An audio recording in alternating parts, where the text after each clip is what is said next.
Feito, prof. Desculpa. Feito. Obrigado, João. Então, retomando, pessoal, teremos... Começamos na semana passada com a nossa aula inaugural, que eu vou retomar algumas questões importantes, né? Abordando o que vai ser a nossa disciplina, parte de introdução, alguns conceitos que nós comentamos também no último encontro. Para hoje nós temos previsto alguns aspectos históricos, seguindo de mais conceitos, envolvendo também a administração científica, e aí com base na organização das tarefas, na organização estrutural, né? Como a administração ela está dividida com base em tarefas e estrutura organizacional, nós teremos uma aula para abordar somente isso. O resultado dos conteúdos das 4 primeiras aulas será aplicado na nossa primeira avaliação, lá no dia 15 de junho.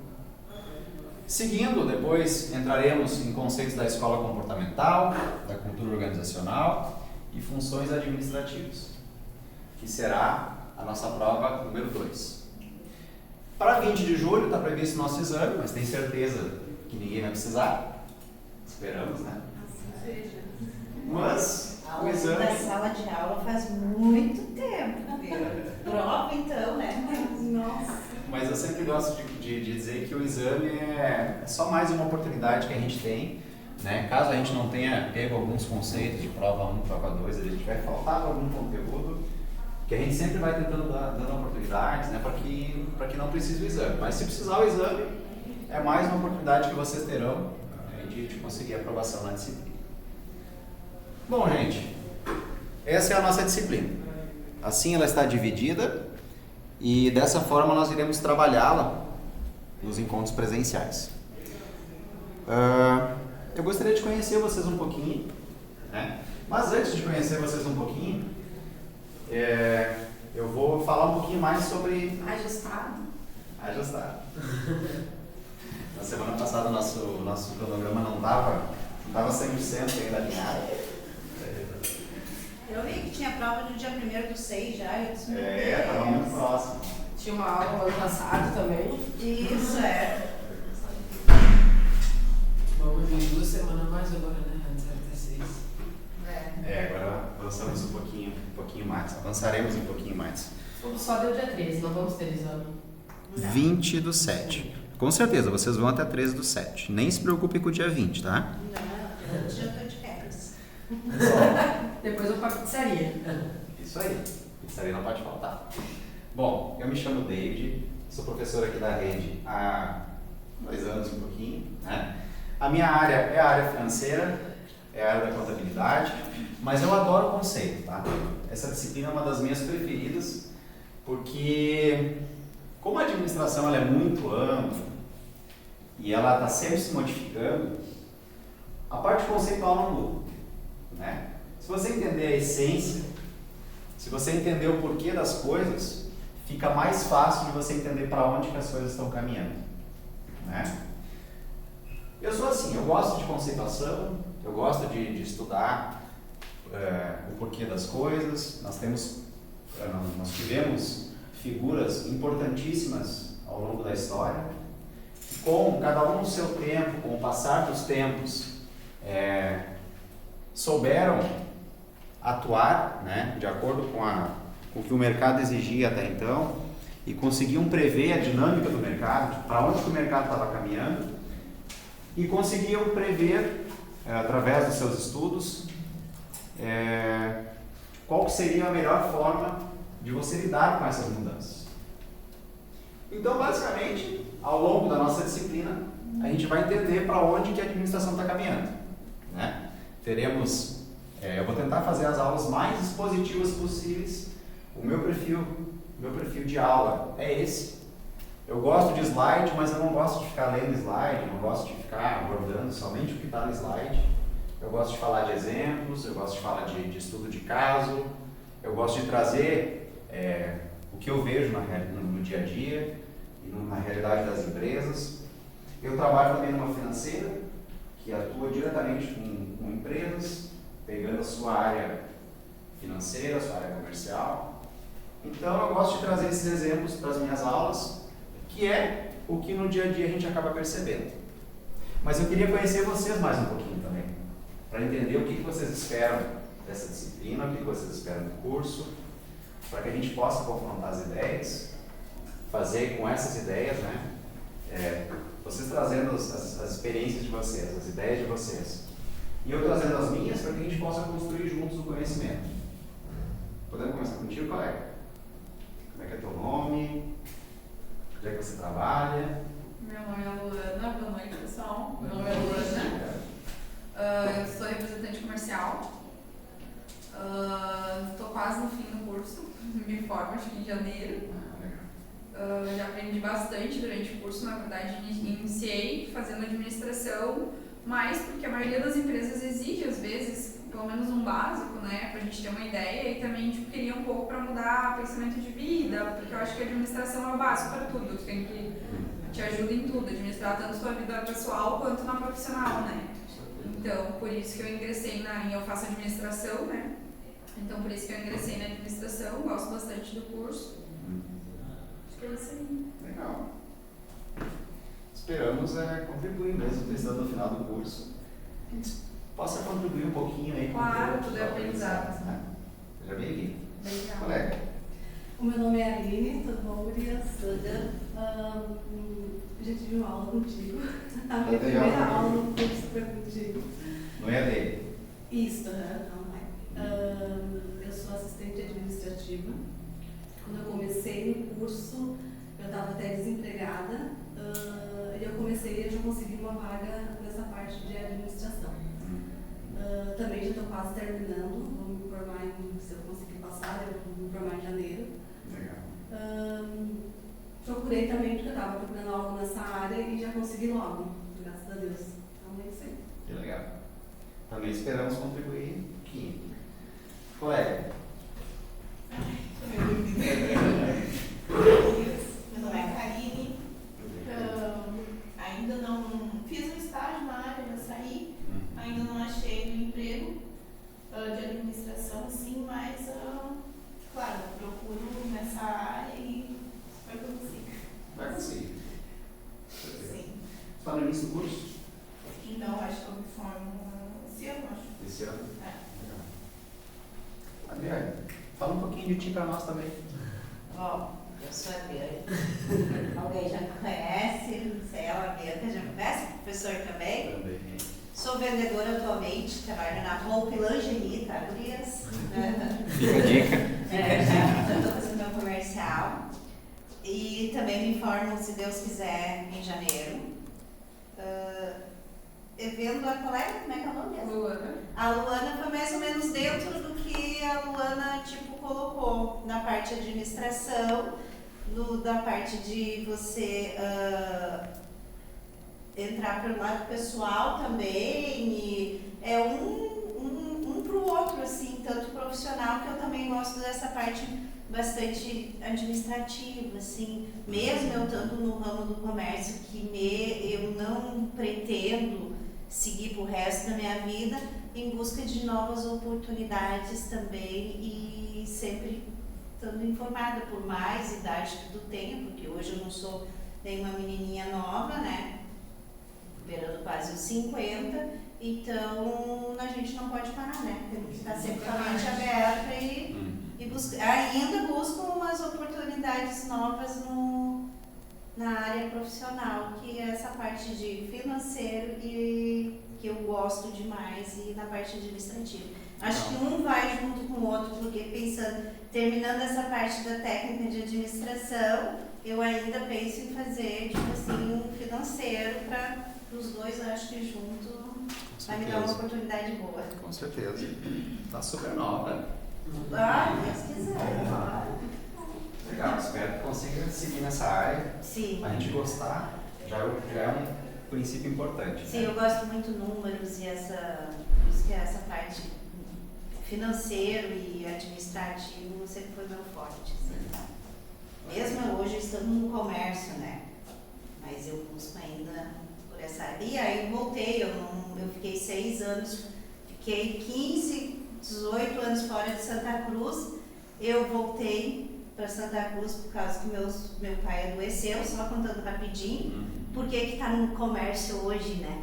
Que aí eu não sabia nada do comércio, nada de Santa Cruz, e aí eu caí dentro da loja, e da loja eu fui, sabe quando a gente meio que se acomoda até, aí quando tu cai assim, diz, não, peraí, eu quero buscar algo mais, e foi por isso que eu comecei a estudar de volta e ver, porque é só assim que a gente, né, consegue. Com certeza, qualquer área. Para qualquer área. Buscar sempre conhecimento. Foi uma das causas, por isso que eu estou no comércio, né? Seja bem-vindo também. Tá. Bianca, fala um pouquinho pra gente, pra nós também. Meu nome é Bianca, tenho 20 anos. Atualmente eu trabalho na área da pedagogia, que sempre foi uma coisa que eu gostei bastante, que vem dentro de mim assim. Mas também, por questão assim de buscar algo a mais, de ter outra visão de vida, assim, eu comecei a fazer o técnico em administração e agora eu me formei já início do ano, então é a última matéria agora que eu estou fazendo, só para conseguir o diploma, né? Porque dentro do canudo não veio de... Não tava o diploma! Daí agora eu estou fazendo a última matéria e eu me encaixo muito no que a Adriane falou também, me destaquei bastante na área financeira do curso, na parte contábil, na parte da economia, e eu comecei a fazer uma graduação em gestão financeira. Que legal. E agora eu quero dar uma acalmada, porque eu estou fazendo muita coisa. E daí eu já recebi oportunidades também de trocar de emprego, de atuar na área, mas eu acho que seria muita mudança, porque eu estou fazendo 3 cursos, e daí mudar de emprego, daí eu pensei, não, vou esperar acabar o técnico, dar umas férias da faculdade agora no inverno, daí eu vou... Mas assim, tanto a pedagogia, eu amo trabalhar com criança, mas mais por uma questão de futuro, de plano de vida, eu sigo com a administração e gosto muito da parte financeira também, igual a Adriane falou. Legal. Dá pra ver que tu gosta bastante mesmo. Na outra aula tu fizeste bastante questionamento, começou a comparar os exemplos. Sim. Legal. Camila. Boa noite, Elias. Bom, eu também estou me formando agora esse ano. Não é a área que eu gostaria de fazer, porque eu não gosto de números. Mas eu gosto muito da parte do RH, essas partes assim. Mas eu estou fazendo mais para auxiliar no meu serviço, que eu trabalho na empresa da família, né? Daí eu trabalho com eles, mas eu curso, além disso, eu curso marketing e mídias digitais, que é uma área que eu prefiro, mas para auxiliar os meus pais, hoje eu estou na parte da administração. Bom, pessoal, cada uma dentro dos seus gostos pessoais, das suas necessidades, da sua realidade, busca algo e espera algo da administração, ou espera algo do conhecimento, ou espera algo de alguma coisa, né? É para isso que a gente está aqui. A gente não se acomodou, a gente sempre busca evoluir. Acho que começar falando isso é importante porque nós só estamos onde nós estamos porque ao longo do tempo a gente buscou evoluir. A gente nunca se acomodou com aquilo que nós tínhamos. Necessidades iam surgindo, demandas sempre existiam e continuam existindo. E os profissionais ao longo dos anos eles tiveram que buscar uma constante atualização e buscar a melhor forma de fazer as coisas para que essa realidade sempre fosse a melhor possível. No nosso último encontro, fazendo um apanhado rápido, nós falamos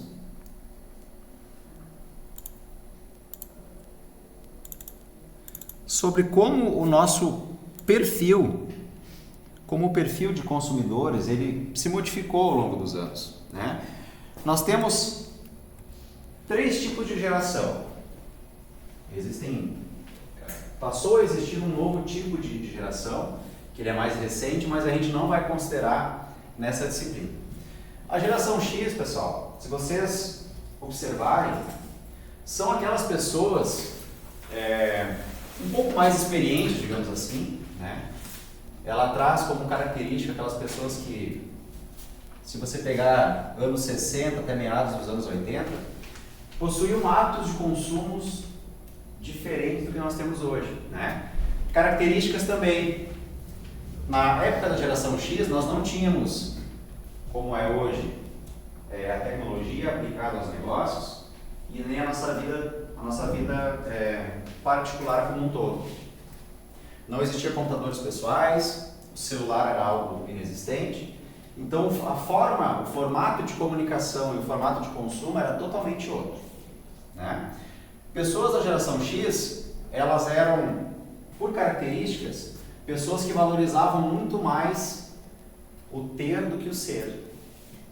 Observe, peguem os pais de vocês, peguem os avós, né?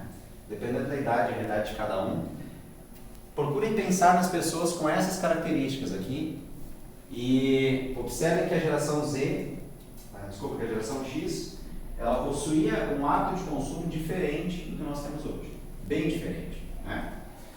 Pessoas não tão dinâmicas, que valorizavam muito mais os seus cargos, seus salários, quanto que a empresa efetivamente paga pela sua força de trabalho e o quanto eu sou fundamental naquilo que eu faço dentro da empresa. Geração X, tá? Com a modificação, com o passar dos anos, com a modificação de alguns conceitos fundamentais, surgiu a geração Y, ou a geração milênio, como a gente costuma chamar. Alguns hábitos de consumo já se modificaram também. Está um pouquinho ruim de ver aqui, deixa eu ver se consigo esclarecer um pouco. Melhorou? Geração Y, já pega aquelas pessoas nascidas no final dos anos 70 até início dos anos 90, já começaram a ter um contato um pouquinho maior com o uso da tecnologia, já começam a priorizar outros tipos de hábito, já querem ser um pouco mais livres, já começam a ter aquele gosto por trabalho em grupo, por valorizar um pouco mais o ser do que o ter. Até chegarmos à geração da Bianca, que a gente falou na última aula, que são profissionais, são pessoas que têm uma outra cabeça, uma outra dinâmica em relação às gerações passadas. Também tô nessa, tá, professora? Eu tenho só 30.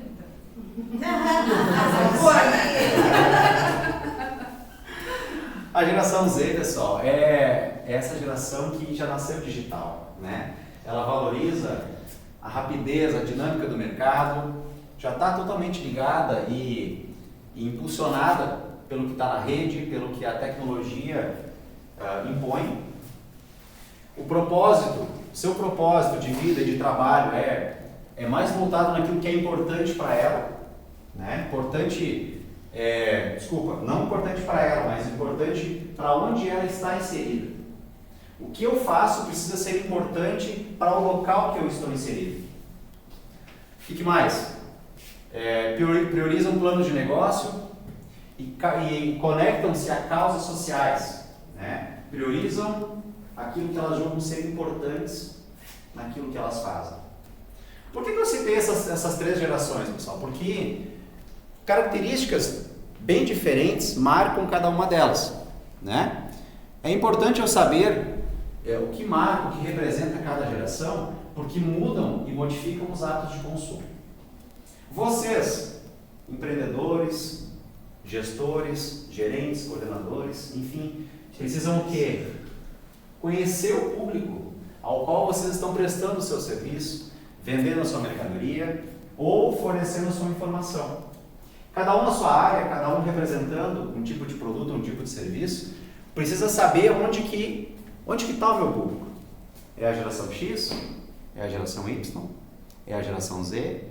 Ou são as gerações mais recentes que estão surgindo? Após a geração Z, de 2010 para cá, nós temos uma outra geração que, se a Z já era conectada, essa outra geração nem se fala, né?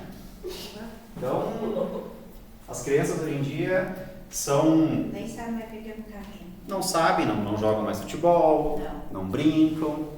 Estou generalizando, claro, né? Mas as características são essas, né? Já nascem com o celular na mão, já entendem muito mais da tecnologia do que as gerações passadas. Fiz esse rápido apanhado porque, primeiro, eu preciso entender, né? Em qual geração eu me encaixo? O que é importante para mim quando eu me relaciono no mercado econômico? Quando eu procuro um produto, quando eu procuro um serviço, o que eu priorizo? O ter, o ser, responsabilidade social.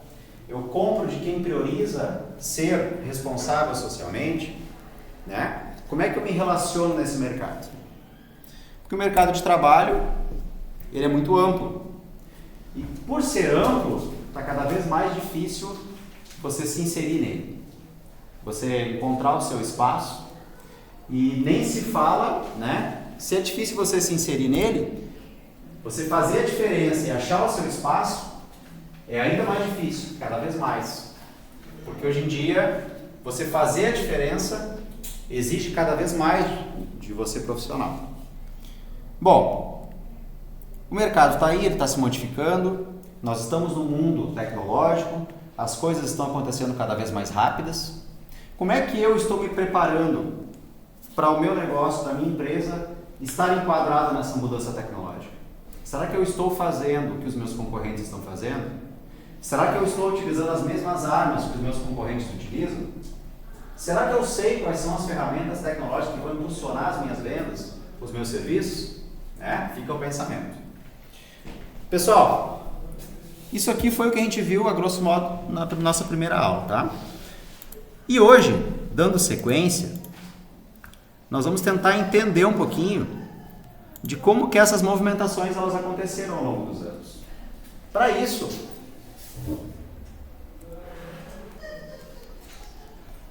nós vamos ter que voltar no tempo. E a gente não vai conseguir avançar muito sem a gente ver a parte conceitual também. Então, Adriane, consegue ler para nós? Em cima disso a gente... Por favor, fica à vontade. Em cima disso a gente faz uma conceituação, tá? Revolução Industrial. Foi a transição para os novos processos de manufatura no período entre 1760, alguns momentos entre 1820 e 1840.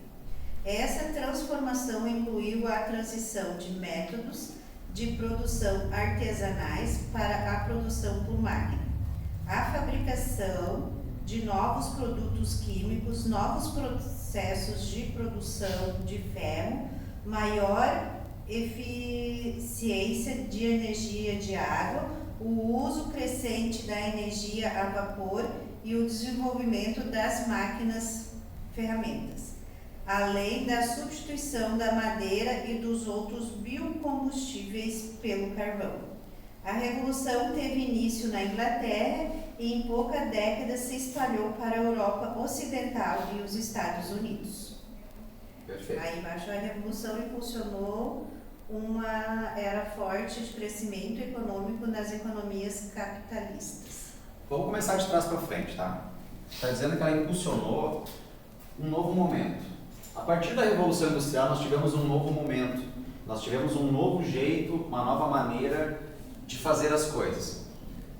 Vamos tentar imaginar como é que era o mercado, como que as coisas aconteciam, como que as indústrias se estabeleceram antes da Revolução Industrial, né? Se nós passamos a ter, a partir da Revolução Industrial, novos métodos de produção, substituição daquela coisa mais artesanal por algo mais, digamos, numa escala mais ferramental, né? Passou a surgir novas ferramentas, novas maneiras de fazer a produção numa maior escala. Então, a partir daqui, né, foi o primeiro momento na história que a gente disse, opa, tivemos uma modificação. Através dessa modificação, nós tivemos que parar e pensar em novas maneiras de gerir o trabalho. Isso que a gente está falando em 1760. Né? Então, esse período de 1760 até meados de 1800 alguma coisa, ele foi um momento que essas modificações começaram lentamente a acontecer, né? Transformação, transição de métodos de produção, início daqueles modelos de produção que já começaram a utilizar recursos naturais, o uso do vapor, o uso do ferro, né? Pensem vocês sair de algo totalmente não mecanizado, né? Totalmente artesanal, na pedra realmente, para um início onde começou a ter um desenvolvimento de ferramentas, formas de gestão, né? Você ter uma preocupação por substituir alguns recursos que antes você não tinha essa certa preocupação, até chegar o momento de ver que, opa, mas isso é importante para o meu modelo de produção, só que ele é limitado. Então eu tenho que saber dosar esse recurso. Ele é um recurso que ele vai ser útil no meu meio de produção, só que eu preciso ter formas de gerir isso, para que isso não acabe. Então as primeiras preocupações surgiram na Revolução Industrial. A partir daí,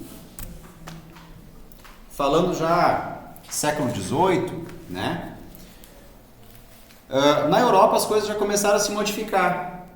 As primeiras fábricas já começaram a se expandir e a era do capitalismo começou a ganhar força. Percebam, pessoal, é importante nós fazermos uma pausa nesse momento histórico aqui. Quando a gente fala na era do capitalismo ganhando força social, nós já estamos falando de como o contexto econômico no geral começou a se modificar. Aquelas primeiras modificações de empregabilidade, né, uso de recursos naturais, isso veio para o modelo de mercado e exigiu daqueles administradores da época novos modelos, novas maneiras de administrar isso. Como é que eu gerencio mão de obra? Como é que eu gerencio recursos que são limitados? Né? O que eu espero desses recursos? Para que eu tenha lá o lucro no final. Como é que eu faço esse meio de gestão? Né? Falando em século XVIII. A partir daí, nós tivemos aquele primeiro desenvolvimento, o princípio de tudo, de uma produção fabril.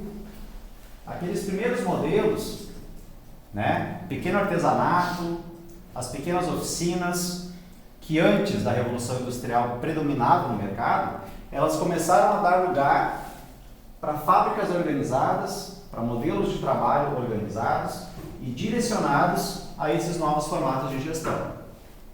Iniciou-se a partir daqui a migração de trabalhadores que antes estavam, né, nas suas propriedades, desempenhavam suas atividades em pequenos grupos. Esses trabalhadores começaram a migrar para as cidades e esse sistema produtivo, né, esse agrupamento produtivo começou a se formar e a partir daqui tivemos o início de um novo ciclo. A partir daqui começaram as preocupações. Como é que eu gerencio isso? Como é que eu administro essas ações? Né? Começou a surgir grandes fábricas, junto com as grandes fábricas surgiam grandes demandas, grandes necessidades, grandes formatos de gerenciamento. E percebam como pouco a pouco a utilização de modelos de gestão começaram a surgir. Bianca, lê para nós, por gentileza. A administração ganhou status de atividade importante somente no século XX, quando o mundo vivenciou a Revolução Industrial, que aumentou imensamente a capacidade produtiva das sociedades modernas. Bom, tudo mudou, né, pessoal? Tudo se revolucionou. Passamos numa idade onde as coisas eram artesanais para uma revolução fabril. A Revolução Industrial ela foi um marco que modificou todo o conceito que nós tínhamos de administração até então. A partir da Revolução Industrial passaram-se, através das necessidades que as fábricas passaram a ter, a gente começou a ter aqueles primeiros modelos científicos de gestão. E a partir daí começaram a surgir esses conceitos de implementação desses formatos de gestão dentro dessas grandes fábricas. Um exemplo disso. James Watt é sua máquina a vapor. Pode parecer besteira, gente. Pode parecer não tão representativo, mas imaginem vocês fazer uma substituição de um modelo de fabricação totalmente artesanal por uma máquina que faça a força bruta para você. Você coloca lá o carvão, né? E essa máquina consegue, através de um grande rol de força de transformação, te auxiliar na produção daquilo que você está produzindo. Né? Você sai do modelo totalmente mecanizado, artesanal, como eu disse anteriormente, sem a utilização de máquinas, e você passa a ter a seu favor uma máquina que te ajude a impulsionar esses modelos de produção. É representativo ou não? É muito, né? Isso veio com a Revolução Industrial. Tá? Algumas fases. Nós temos, no livro de Chiavenato, 2004, Chiavenato diz o seguinte, tá? Que a Revolução Industrial ela teve duas fases. Vamos à primeira fase da Revolução Industrial. 1780 a 1860. Primeira fase dela. A matéria-prima básica da indústria é o ferro e a fonte de energia o carvão. A partir daí, o que a gente pode extrair disso? Tá? Se para o que você está produzindo, né, para as necessidades da época, você tinha como matéria-prima principal o ferro e para impulsionar essa produção o carvão, imaginem como as indústrias eram limitadas nesse sentido. Você tinha poucos recursos, você tinha poucas formas de extrair esses recursos, consequentemente você tinha um modelo muito limitado de produção naquilo que você estava fabricando. Os carros, obviamente, não tinham nem perto das tecnologias, né, de fabricação, de automação, de recursos que nós passamos a ter em épocas um pouco mais para frente. Tudo era limitado no sentido de produção para a utilização desses insumos básicos da época. Primeira etapa, tá? A partir da segunda etapa, a gente já está falando de 1860 até 1914, né? Tivemos uma segunda onda de Revolução Industrial. A partir daí nós tivemos a implementação do aço. Né? Alguns países eram riquíssimos na extração do aço. E a fonte de energia passou a ser a eletricidade. Como é que eu passo a utilizar a eletricidade e os derivados do petróleo também ao meu favor, né? Em termos de produção? Eu sou capaz, a partir daqui, de fazer um desenvolvimento de equipamentos onde só com a eletricidade e o uso dessa eletricidade ao meu favor, eu passo a ter mais capacidade de produção e também incluindo esses derivados de petróleo. Percebam, né? Primeira etapa, a gente tem elementos básicos de produção. Segunda etapa, a gente tem uma inclusão de novos insumos e novas maneiras de produzir. Então aqui tivemos uma revolução muito grande, se nós compararmos a primeira com a segunda fase da Revolução Industrial. Ainda como conceito dela, colega, pode dizer para nós, por gentileza? Nas duas fases da Revolução Industrial, a tecnologia era a máquina a vapor, o que nos mostra que a indústria crescia à medida em que se dominava a tecnologia. Isso pode ser comparado aos dias atuais, pois, na medida que surgem novos softwares, modelos de gestão, ferramentas administrativas, as empresas precisam rapidamente absorver estas novidades e assim sair na frente dos concorrentes e ganhar em produtividade e principalmente competitividade. Entendeu, gente? Como a partir da tecnologia, né, que nós tínhamos com a implementação da máquina a vapor, toda a indústria começou a crescer e começou a ganhar em termos de otimização de processos, redução de tempo de produção. Nós passamos a ter outros formatos de produção, né, ao qual nós denominávamos ser o que nós tínhamos de mais tecnológicos para a época. Quando uma nova tecnologia surge e junto a ela passam a ter novos modelos de produção, a gente ganha em termos de produção, de produtividade, a gente ganha em escala, a gente ganha em tempo, a gente ganha em otimização de processo. Aqui então, né, com a Revolução Industrial nós passamos a ter isso, novos meios de produção, novas maneiras de produzir, novas tecnologias, novos tipos de insumo, né? Comparado aos dias atuais. Hoje em dia, quando a gente desenvolve novos softwares, novos formatos de gestão, novas ferramentas, a gente ganha em inovação perante os nossos concorrentes. A gente consegue sair na frente, desenvolver novas tecnologias que nos permitam ser mais competitivos no mercado. Então, naquela época, as empresas que conseguiam assimilar mais rapidamente como que a indústria estava se moldando e as novidades de mercado, elas passaram a ser mais competitivas em relação aos seus concorrentes. Vamos a algumas imagens da época.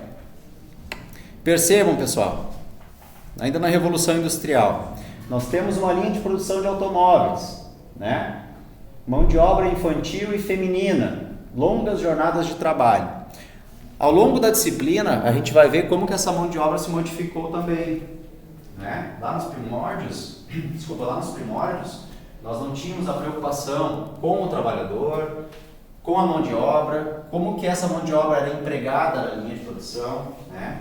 Nós tínhamos uma necessidade, imaginem vocês, como a indústria ela se desenvolveu muito rapidamente nessa época, nós não tínhamos uma capacidade de mão de obra prevista para atender essa demanda. Então, como as coisas aconteceram muito rápido, os formatos de gestão, os modelos de gestão, eles não estavam adaptados a essas preocupações que nós temos hoje, né? Hoje em dia existe uma preocupação, existem leis de trabalho, existem turnos de trabalho, coisas que na época não se tinha nem um pouco de preocupação, né? O que mais? Nós tínhamos a questão da concorrência, criação das máquinas, como isso se desenvolveu, como essas inovações chegaram nos mercados, né?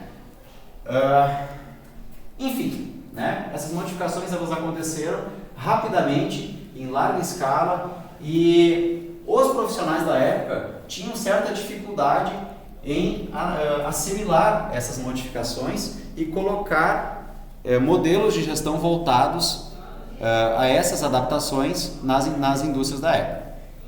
A partir daí, gente, nós tivemos algumas modificações nos processos de fabricação. Vamos ver o que diz o slide ali. Camila, reclamar por gentileza. Com certeza. Aparecimento do processo de fabricação do aço, permitindo a produção de maquinário mais rápido e com menor preço. Aperfeiçoamento do dínamo que permitiu transformar a energia mecânica em energia elétrica, aumentando a capacidade de produção. Invenção do motor de combustão por Daimler-Benz provocou uma revolução dos sistemas de transportes urbanos do período, dinamizando os deslocamentos. Olha as modificações, gente, né? Aparecimento do processo de fabricação do aço. Com as novos formatos de extração desses minérios que foram surgindo e foram sendo adaptados para a indústria, nós tivemos uma otimização da indústria voltada para esses insumos, né? Que passou a permitir a produção de maquinários mais rápidos e com menor preço. Isso representa a otimização industrial que nós tínhamos na época também. O dínamo, né? O dínamo é um componente que permitiu transformar energia mecânica em energia elétrica, aumentando a capacidade de produção. Como é que os profissionais se moldaram e interpretaram, entenderam essas modificações, né, gente? Ali no Daimler-Benz, né, que todos devem conhecer aí dos caminhões, né? Depois virou Mercedes-Benz, daqui que veio o Benz de Mercedes-Benz, né? Foi uma integração dessas duas empresas até ser essa potência mundial que é hoje, né? Então, a partir do Daimler-Benz, tivemos a invenção do motor a combustão. Por que o motor a combustão passou a ser implementado nessa época? Porque os derivados de petróleo passaram a ser fortes também nessa época. E a utilização desses derivados de petróleo foram implementados na indústria, fazendo com que os meios de produção que eram abastecidos com um sistema de combustão de derivados de petróleo passou a dinamizar ainda e tornar ainda mais otimizado esses equipamentos. Então percebam, gente, né? Segunda metade da Revolução Industrial, e nós já passamos a ter componentes que são utilizados até hoje em dia. Essa época, a partir dessa época, que esses componentes foram surgindo na indústria e foram sendo implementados, transformados, modificados para ser dinâmico e voltado a atender as demandas da indústria. Estamos indo muito rápido ou não? Tá bom? Tranquilo. Tá bom a velocidade? Sim. Então tá. Eu sei que no início pode parecer um pouquinho chato, né? Falar um pouco de história, mas é importante a gente entender como que as coisas aconteceram nessa época, né? Porque entendendo a que passos ia acontecendo essas transformações, a gente consegue já fazer algumas ligações para o que nós temos hoje em dia. Tá? Então já nessa época, nós tivemos aí a implementação de alguns componentes que são usados até hoje. Ainda seguindo um pouquinho, pessoal, na Revolução, agora falando um pouco mais dos transportes. Colega, pode ler para nós? Eu? A revolução dos transportes e das comunicações, navegação a vapor, locomotiva, telégrafo elétrico e outras invenções permitiram que as novas fábricas fossem realmente coordenadas, ágeis e lucrativas. Surge a atividade logística que hoje é vista como diferencial competitivo. Hoje o que torna uma empresa mais lucrativa. E aí eu pergunto para vocês, o que torna uma empresa mais lucrativa?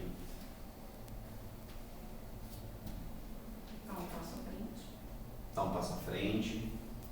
Olha, vem desde do planejamento antes de tu abrir a empresa até a decisão que tu toma no dia a dia, né? Tudo. Acho que para definir o lucro assim, de uma empresa todas as decisões, tudo que tu venha pensar, né? Não sei. Perfeito. O que mais, gente? Quando a gente fala nessa palavra lucrativa, tá? É óbvio que a primeira coisa que vem na cabeça o resultado das suas atividades, o resultado financeiro das suas atividades, ela está sendo maior que o custo operacional. É isso que torna uma atividade lucrativa, né? Só que até nós chegarmos ao conceito do que é ser lucrativo, a gente tem que considerar várias outras hipóteses que também fazem parte de toda uma programação, de todo um planejamento empresarial. Isso que tu falaste faz todo sentido. Uma empresa que não tem um planejamento, ela tende a não ser lucrativa. Porque se você tem um planejamento, né, você tem metas, você tem etapas que você deseja buscar passo a passo, você tem uma programação de produção, você tem uma divisão de trabalho, uma preocupação com custos, isso vem agregar no sentido de tornar a sua atividade com um maior potencial lucrativo. Imaginando a tua empresa familiar, Camila, né?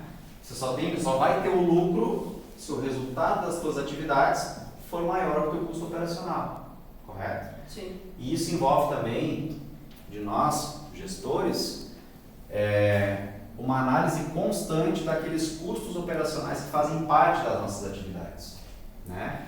Por isso, e para isso, que um gestor tem que entender o que envolve a sua atividade, em qual caminho o mercado que a sua atividade está envolvido, em qual caminho esse setor está caminhando, o que envolve legislação, o que envolve tributação. Quanto mais eu conseguir me municiar de informações, né, eu gestor de um negócio, quanto mais eu tentar entender para que lado o negócio está caminhando e me municiar dessas informações, eu tendo a ser uma empresa mais lucrativa. O que mais eu posso usar como conceituação de lucrativo? O que mais faz parte do dia a dia de um negócio que pode torná-lo mais lucrativo?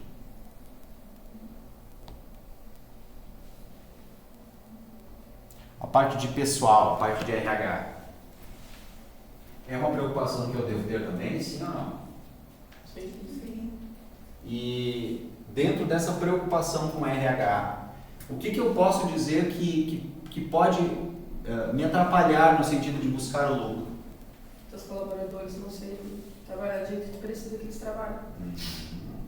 Ou tipo, a questão de entrada e saída de funcionários, nem uma demissão é muito gasto, muita despesa para uma empresa. Exatamente. É um custo alto para a empresa, verdade. Eu posso dizer que dentro da área do RH, por ser uma área muito ampla e dinâmica, né, gente, a gente tem que ter algumas preocupações, né? Desde a parte da divisão do trabalho, mas antes de classificar uma divisão de trabalho, essa preocupação ela tem que acontecer lá no recrutamento e seleção. Percebam vocês o atraso e muitas vezes o custo envolvido na contratação de um profissional que não está habilitado a desenvolver determinada atividade. Aí você coloca um profissional que não está habilitado, que não tem treinamento, que não tem aquelas características básicas para aquele setor que você está contratando, né? Então lá no recrutamento e seleção começa com essa preocupação que o gestor tem que ter. O que mais? Você dividir incorretamente o trabalho, você colocar profissionais a fazer atividades, muito mais atividades que outros profissionais, né? Dividir incorretamente o trabalho, dividir erroneamente os turnos de trabalho, enfim, né? Tudo isso corrobora, melhor dizendo, com a falta de lucratividade de muitos negócios. Então aqui a gente está falando de evolução, né? Ao longo dos anos. Como que as coisas começaram a ser implementadas no meio empresarial. Mas percebam que a gente não consegue fugir disso se nós pensarmos nos dias atuais, né? Invenções, inovações, novos modelos de produção, eles são importantes, eles precisam ser constantemente implementados. Mas será que a implementação dessas inovações, elas acabam sendo um diferencial da minha empresa ou elas acabam sendo um custo a mais que eu vou agregar? Né? Será que essa inovação que eu estou trazendo para dentro do meu negócio, ela vai me auxiliar no quê? Eu vou ser mais competitivo, eu vou ser diferente do meu concorrente no quê? Né? Então é importante eu fazer essa análise também, sempre que eu pensar em buscar uma diferenciação para ser competitivo no mercado. Tá? Todos os prós têm os contras, né? Então cabe nós aí a tentar entender quais são os prós e no que esses prós podem me auxiliar no meu planejamento, na concepção das minhas atividades, na minha organização das metas empresariais. Tá? Fica a dica então, o que torna uma empresa mais lucrativa é uma série de ações que eu venho, uma série de preocupações que eu vou ter envolvendo todas as áreas do negócio. Tá bom, gente? Falando mais um pouquinho da Revolução Industrial. Quem é que pode ler? Pode ser Tony. O preço da Revolução Industrial foi marcado por profundas mudanças positivas e negativas na sociedade. Crescimento industrial, desenvolvimento da tecnologia, o incentivo à pesquisa e o lançamento de novos produtos fizeram com que toda a sociedade fosse beneficiada por meio do seu crescimento e desenvolvimento. Os pontos negativos foram os problemas sociais, o êxodo rural, vilas de operários que nem sempre tinham a estrutura urbana necessária para a loja e estruturas familiares, jornadas de trabalho extensas, faltas de luz adequada, ventilação e higiene, crianças operárias. Percebam, pessoal, que, como eu falei anteriormente, todos os prós têm os seus contras, né? Aqui a gente está falando no que a Revolução Industrial trouxe para a sociedade como um todo, né? É óbvio que, se nós pensarmos em termos de avanço industrial, nós tivemos aí um período que marcou mudanças significativas do contexto econômico, né? Vamos lá, uma vez que eu tenho o lançamento de novos produtos, implementação de novas indústrias, né? O mercado pulsando, o mercado acontecendo, você nota que existe um crescimento, um desenvolvimento, necessidades sendo atendidas, produtos inovadores ganhando mercado, né? Isso tudo é muito bom no contexto econômico, as coisas acontecendo, só que o preço desse rápido e crescente crescimento, ele também trouxe alguns contras, no sentido de, será que os profissionais que na época, né, desprendiam suas atividades, será que eles estavam preparados para esse rápido avanço industrial que aconteceu nesse período? Né? Percebam, problemas sociais, o êxodo rural, gente, é algo que marca a saída dos jovens e das famílias das atividades rurais, vindo para a cidade, buscando aí novas oportunidades de crescimento pessoal, profissional. E o que isso traz, né? O campo passou a ficar desabastecido. Aquelas famílias que estavam no meio rural, produzindo alimento, que também é importante para as cidades, elas passaram a reduzir cada vez mais. As famílias que vieram para a cidade passaram a constituir vilas de operários. Né? O que mais? A partir daí, problemas sociais foram surgindo. Aumento de violência, aumento de roubos, né? Devido à rápida expansão que a Revolução Industrial foi ocorrendo e que a sociedade não estava conseguindo digerir esse crescimento de acordo com a constituição das cidades. Então vamos lá, passaram a surgir a partir daqui algumas questões que marcaram muito esse período, né? Jornada de trabalhos extensas, não tinha preocupação alguma com turnos de trabalho, a mão de obra que era empregada nas indústrias naquela época, né? Como que esse crescimento ele vinha acontecendo se não existia uma programação normal para que ele acontecesse, né? Então, a Revolução Industrial ela marcou, através desses pontos negativos, esse período, e a sociedade ficou muito tempo até resolver essas questões, né, gente? Porque como foi um rápido e exponencial crescimento, né, até você buscar uma adaptação, uma remodelação daquele cenário que estava construído, demorou um tempo, né, gente, até esses pontos serem ajustados.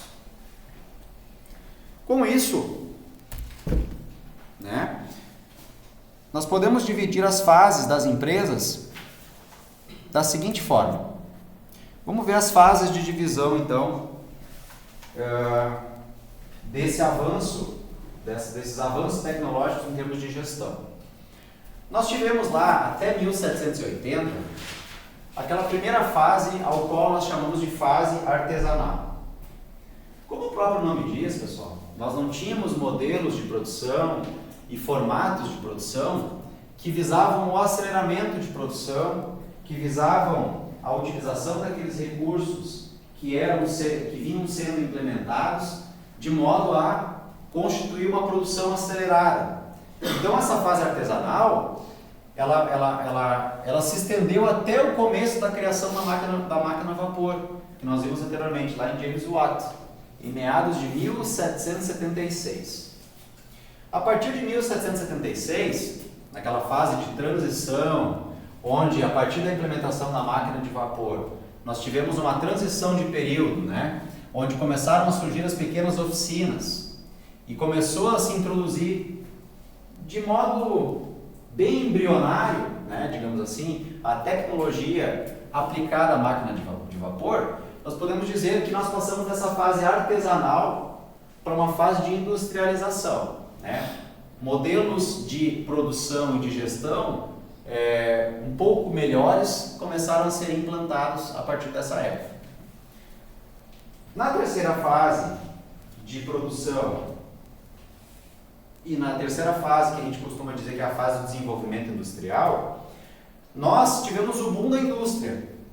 É aquele período onde as indústrias crescem, se desenvolvem e começam a ganhar poder frente ao governo da época, né? Começou a ter uma criação como existiam muitas pessoas envolvidas através da sua mão de obra, muitas famílias, isso começou a ganhar uma necessidade de representatividade perante o poder público. Aqui a gente está falando de 1860 até 1914. Tentem imaginar como essa frente, né, como essas indústrias que estavam se desenvolvendo na época, como elas passaram a ser importantes economicamente e passaram a constituir as cidades, né? As cidades começaram a se desenvolver a partir da implementação e da instalação de algumas indústrias, passou-se a depender de uma necessidade de criação de leis, de jurisprudências, né? De modelos, de modelos que permitissem a melhor implementação para fazer uma transição no sentido de como é que eu vou cobrar impostos sobre essas indústrias que estão se instalando, como é que é a constituição dessas cidades, né, que eram marcadas pelo desenvolvimento dessas indústrias, como é que eu faço uma ligação entre as necessidades dessas indústrias e a constituição dessa sociedade, né? Então passou-se a ter uma integração com o governo, e o governo passou a fazer parte dessas indústrias, através das suas regulações e através da cobrança de impostos. Bom, a partir da quarta fase, nós já começamos a ter uma mudança, uma transformação ainda maior. Fase do gigantismo industrial, maturidade das indústrias, começou a ganhar força ainda mais na sociedade. 1914 e 1945. Passou-se as indústrias instaladas na época passaram a prever, né, inclusive, como que a divisão social das cidades aconteciam. Com a fase do gigantismo industrial, a sociedade ganhou uma força motriz. O que isso quer dizer, gente? Que essas novas classes de empregadores que estavam instalados nas cidades passaram a deter a economia dessas cidades, né? E a partir daí, essa força motriz, essa instalação dessas grandes indústrias passaram a caracterizar e a constituir novas cidades. Fase moderna, quinta fase, período em que as nações se destacam por deter o conhecimento industrial e de surgimento de novos materiais básicos, né? Percebam um avanço. Aqui a gente já está entrando em 1980.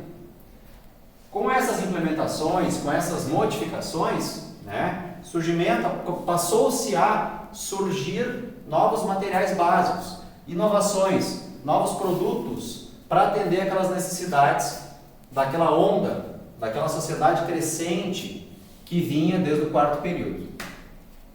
Até o sexto período, né, que é o período que dá para se dizer que a gente está até hoje, né, fase de globalização, através dos conceitos de revolução, né, através dos conceitos de informação, conceitos de gestão, nós passamos a ter empresas com diferenciais competitivos, empresas que atendem necessidades distintas, com profissionais distintos, para serem cada vez mais competitivas. 6 fases, 6 diferentes formatos de crescimento, tempos diferentes de crescimento, e cada um com as suas características, né? Começando em 1780, desde fase artesanal até período de globalização, onde nós temos empresas se relacionando e interrelacionando, independente do local onde elas estão inseridas. Dúvidas? Não?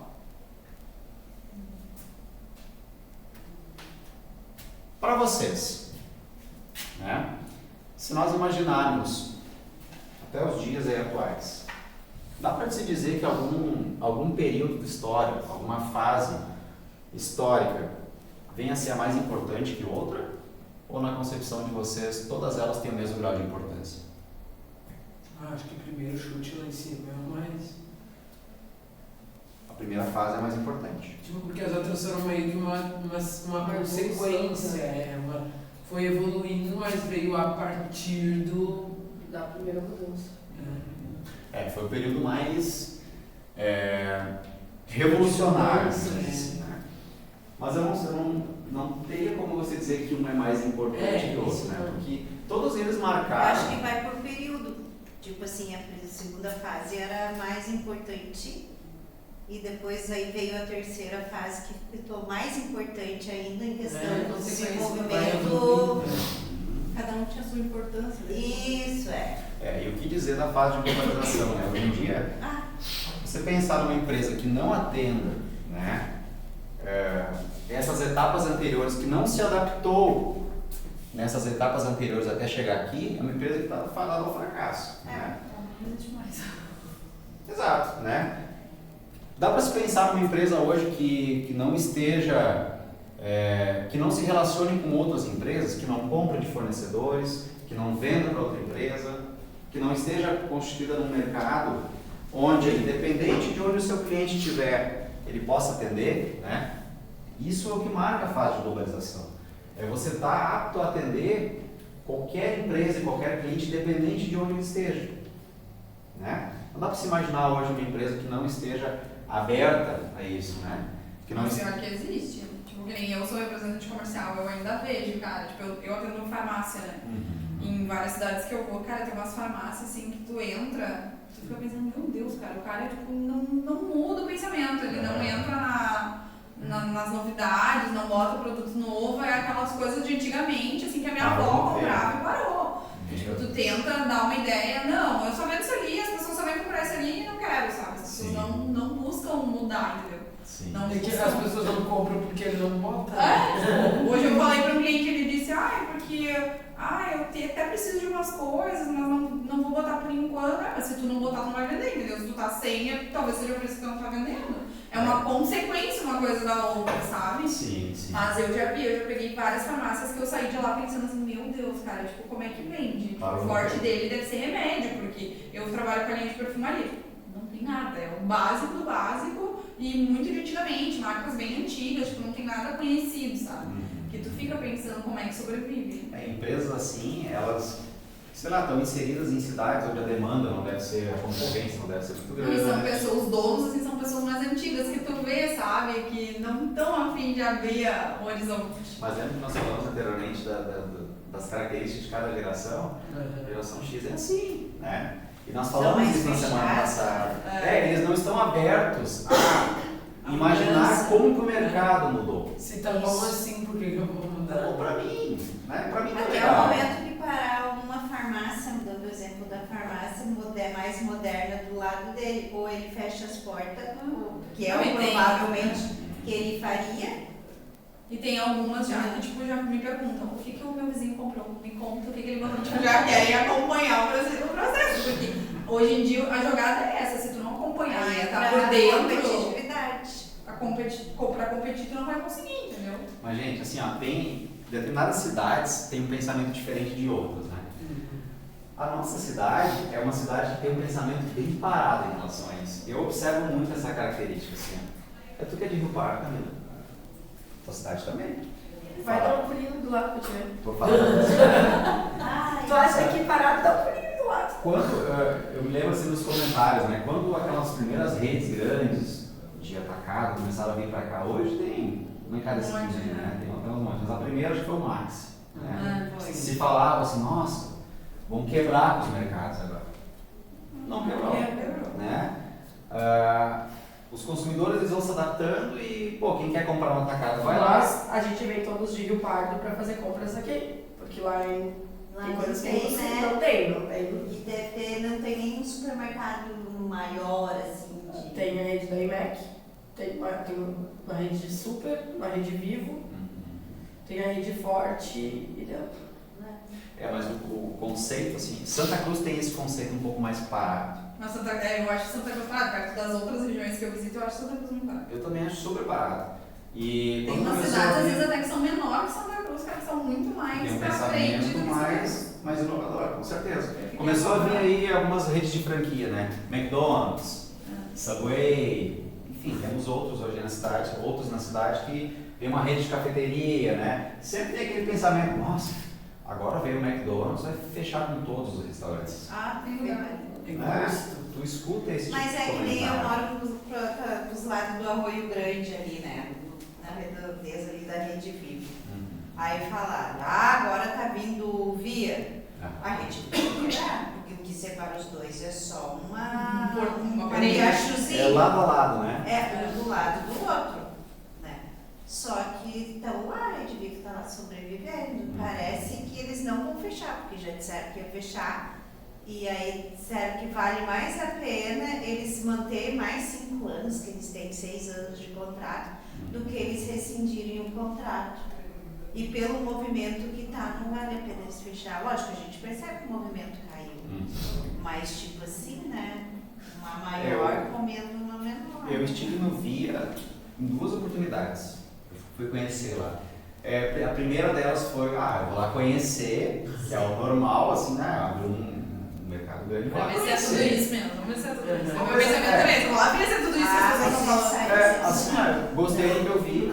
Gostei do que eu vi, bem legal, bem organizado. Não, em organização é. Padaria Mas boa, preço, som de eu bom. achei. Eu também achei. O estoque é melhor. Pra mim, o preço dos comerciais, Mas eles é têm mais rico é Eles têm época de promoção. Tem dia que ele vai fazer uma promoção de algum item e vai bombar. Mas assim como o Stock faz, assim como o Max faz, como o IMAC faz, todas as redes fazem. Mas elas precisam fazer isso, né?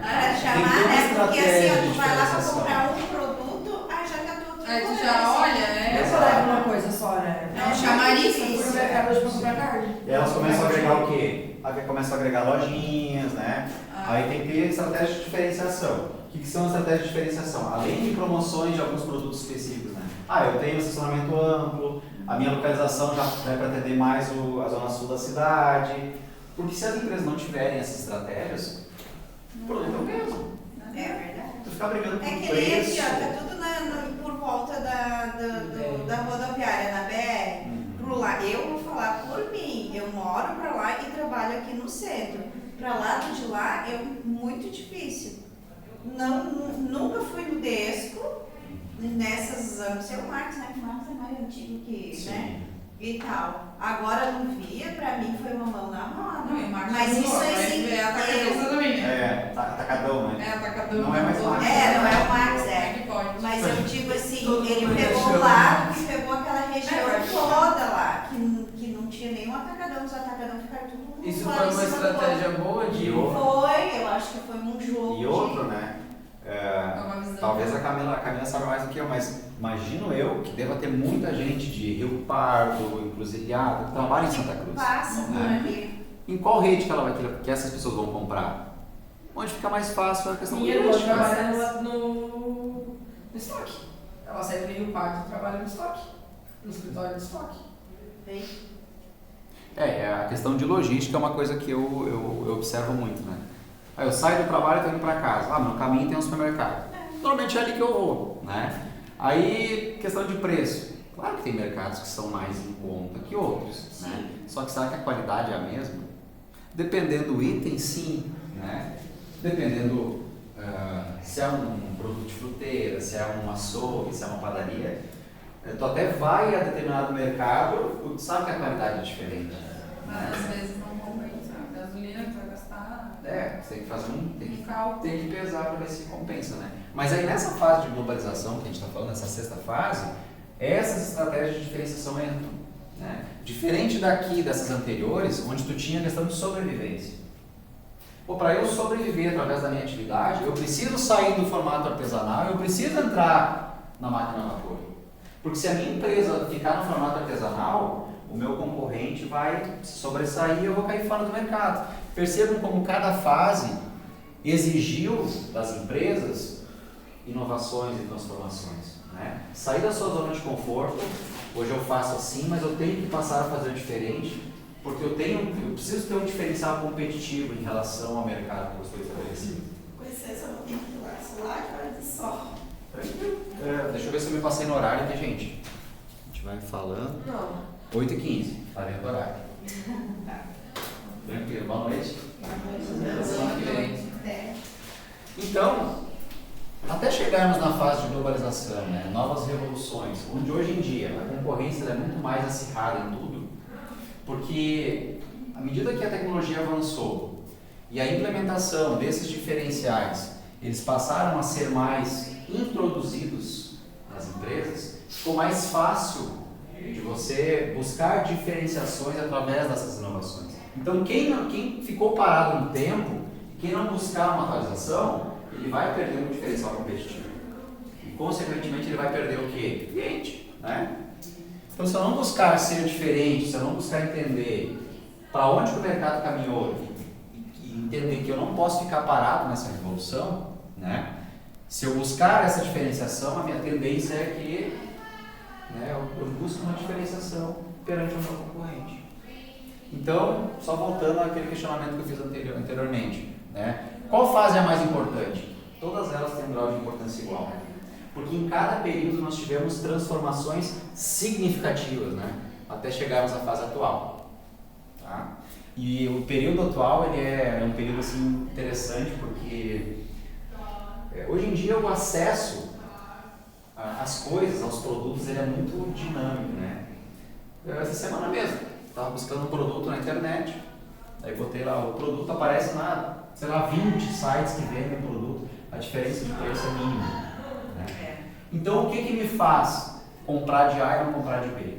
Comprar de C e não comprar de D? Né? Talvez alguma característica que aquela empresa implementou, um programa de ponto, um cashback, um frete grátis, né? Percebam a dinâmica de mercado. Percebam que essa fase de globalização é uma fase acirrada, que exige... Isso aconteceu com nós essa semana, a gente está colocando placa solar. Uhum. E aí teve uma vendida de uma feira lá. E meu pai simplesmente pegou a primeira que deu. Fizeram uma proposta e cobraram 40 mil, acho, de colocação das placas. Só que ele não estudou, ele não viu nada. A sorte que não deu. Depois que a gente foi pesquisar empresas e tudo, era uma baita num golpe. Aí agora a gente achou uma aqui de Santa Cruz, com referência boa, eles foram lá em casa, eles atenderam. Diferença de 14 mil. A menos? A menos. Uma Nossa. geração X. Mas não é, vamos pesquisar, vamos pegar pelo menos uns 5 ou 6 orçamentos, vamos ver certinho, né? Vamos ver a qualidade, equipamento, tudo. A gente pegou lá de Rio Pardo, uma empresa deu 12 a menos e uma daqui 14 mil a menos. Nossa. Que diferença aí. E eles se largaram primeiro, foi até no banco, financiou, já tinha tudo pronto, ela assinou. Buscar um diferencial, né? Não deixar o cliente fazer. Eu vou lá e faço, eu encaminho financiamento, instalo, deixo tudo prontinho. E como tem, né, gente? Cada vez mais, né? Tem empresas. Aí a menina do banco disse, pai, não vai que não é furado, não vai. Daí foi onde eu disse, não, pesquisar em outros. Sim. Mas aí, se tu for analisar assim, eu também analisei para colocar lá em casa. Questão de garantia, né? É tudo muito parecido, né? Mas aí tu vai realmente, pô, se der problema, será que vai ter né? Será que vai ter aquela... Tem que ter um diferencial que faça, tipo assim, que nem um cliente. É um suporte. E o técnico maravilhoso foi lá e explicou tudo pra ele. Daí pega as 3 casas que a gente tem, tudo no mesmo CPF. Sim, isso daí falando demais. O meu pai é mestre de obras, né? Ele é pedreiro. Daí ele fez uma casa aquele dia que nas telhas da casa tem mini placa solar. Em cada telha tem um quadradinho assim, ó. Meu Deus. Que produz a quantidade de quilowatts que a placa desse tamanho na nossa casa produz. Eu pensei, meu Deus. Interessante, né? São telhas assim normal e São cada telhas, já tá embutido na telha, né? Tipo meio que. Ele falou que tem meio que um engate rápido por baixo da telha, sabe? Daí são fiozinhos que tu conecta. As inovações agora elas vão ser constantes, né? Cada vez mais. A tecnologia está Porque aí. hoje em dia também, para botar placa solar, cada esquina tem um, né? Hoje em dia todo mundo bota placa solar, então tipo, eles vão ter que literalmente, que nem a gente estava falando, alguém vai ter que inovar e dar um passo à frente. E realmente um diferencial, você pega uma casa um pouco mais antiga, né? Primeira pergunta, não sei se pergunta, mas a primeira avaliação que eles vão fazer é: será que a estrutura concorda? Será que a placa solar tem um peso? Pau do telhado, se vai ser no teto, se vai ser em cima do solo. Até a posição da casa muito. Tem Aí casa que eles não foram lá pra pega. ver a casa. E aí como eles vão colocar na chácara, que pega muito sol, né? Aí casa nova, daí vai ficar bem longe. E às vezes no atendimento pessoal, né? Assim, cara a cara. 14 mil, né? Às vezes o preço é igual, a qualidade é igual, mas é o atendimento que faz a diferencial, né? Às Eu dou vezes. exemplo de mim mesmo, porque as lojas de geleia, eu trabalho no comércio, sou vendedora e sempre gostaria de ser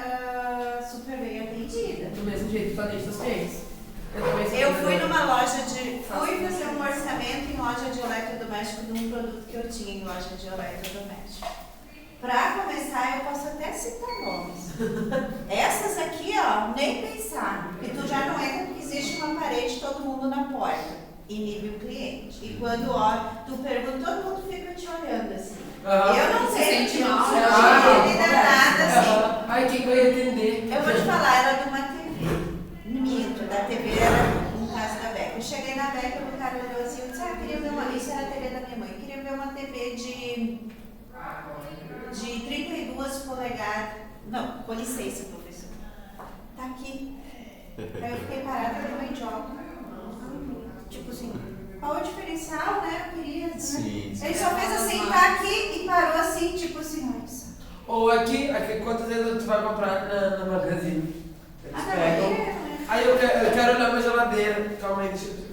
Tem essa. Olha, não. Mas se eu quisesse, eu te olhar. Mas, gente, eu fiz essa compra. Eu precisava comprar alguma coisa também há um tempo atrás. E eu fui realmente, eu também vou citar o nome. Nas Casas Bahia eles fazem isso, tá? Não é uma crítica nada, é uma característica da loja. Ele me mostrou, o vendedor me mostrou no tablet e como se eu estivesse fazendo uma compra online. Mas isso Pois faz é, um vendedor. Casa, querido. Né? Pra que tem um vendedor? Pra que tu tá. Eu já ia lá conversar com o gerente e dizer, moço, tem muita essa galera que tá gastando dinheiro pra ele segurar. Não, eu sempre Cadê o falo vendedor? que um dia que tivesse eu como vendedor, a loja ia. Mas isso acontece bastante. Eu tenho que confiar no meu tagra. É que- Não, porque, gente, as pessoas os atendem. E outra, não são gurizinhos, são homens. Ou estão cansados demais, vão pra casa. Não Se tu percebe, aposentou já. E às sabe? vezes até um bom dia já faz a diferença, né? Eu fui numa farmácia essa semana, e a primeira farmácia aqui em Santa Cruz, tá? Que eu fui bem atendida. E eu fiquei olhando assim, porque daí o cara teve que atender e eu fico aguardando, óbvio, né? Cara, ele olhou pra mim depois e disse, é um atendimento, né, Lu? Eu disse, cara, eu tô de boca aberta. Ele disse, tu vai trocar de farmácia, né? Tu vai vir comprar comigo. Cara, o cara atendia todo mundo. Ele nem era cliente dele, tava dando bom dia, tava perguntando se tava tudo bem. Ele ficava elogiando o cliente. Não, um negócio assim, só faltava pagar no colo do cliente, entendeu? E as pessoas se sentem bem com isso, porque nem farmácia é uma coisa que a cada esquina tem uma. Eu comando pelo lado. Se tu não fazer um diferencial no atendimento, E eu, aqueles vendedores, não vai vingar, hein? fulano de tal, precisa de tal coisa, ela me manda tudo, assim, pelo lado. Pra quem tá no dia a dia do comércio, percebe a necessidade de um bom atendimento, né? A gente ali na loja, não é porque a loja é franqueada, né? A gente trabalha com um público seleto ali, que é, né, da marca. Mas assim, ó, o que a gente ganha, não me gravando, de elogios de atendimento, Que legal. porque uns chegam e falam assim, meu Deus do céu. Às vezes até as pessoas, por mais simples que vão, até as grandonas aqui de Santa Cruz, tipo assim, se tu for de chinela Havaianas, eu vou te atender do mesmo jeito que tu for lá toda empiriquitada de carne externa. E aí de chinela Havaianas fica encantada, porque ela sente, o povo daqui de Santa Cruz, ele sente falta desse conchego de vendedor,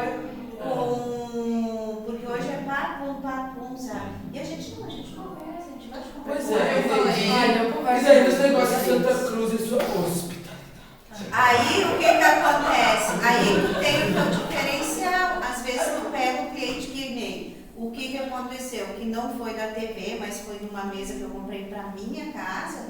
Eu paguei um pouco mais caro, mas eu dei preferência pro menino lá da Sertel, da esquina lá de cima. Lá da Sertel, por causa do atendimento. O cara sentou comigo, ele me mostrou, me fez condições, me mostrou a mesa, me mostrou assim, pode fazer assim, que eu moro num apartamento bem pequenininho, né? Mas vai morar eu e aí é bem pequenininho, então eu tenho que ter um jogo, pra calcular tudo. móveis, Mas assim. grande não cabe nada dentro, mas... Imagina a minha de 46 Mas metros. é bem. Mas é uma casa? Não é?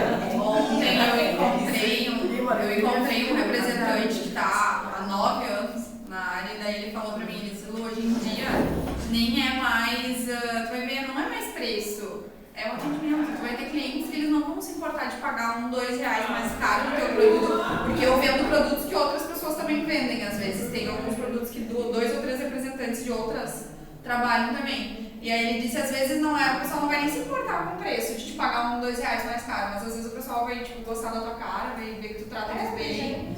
E aqui... Quando tu vende cosmético, Aham. é impressionante como esse mundo do cosmético, digamos assim, Cresceu, né? linha de produto, questão Alguma de distribuidora? Oi? Alguma distribuidora? É de São Leopoldo, eu trabalho na distribuidora de São Leopoldo.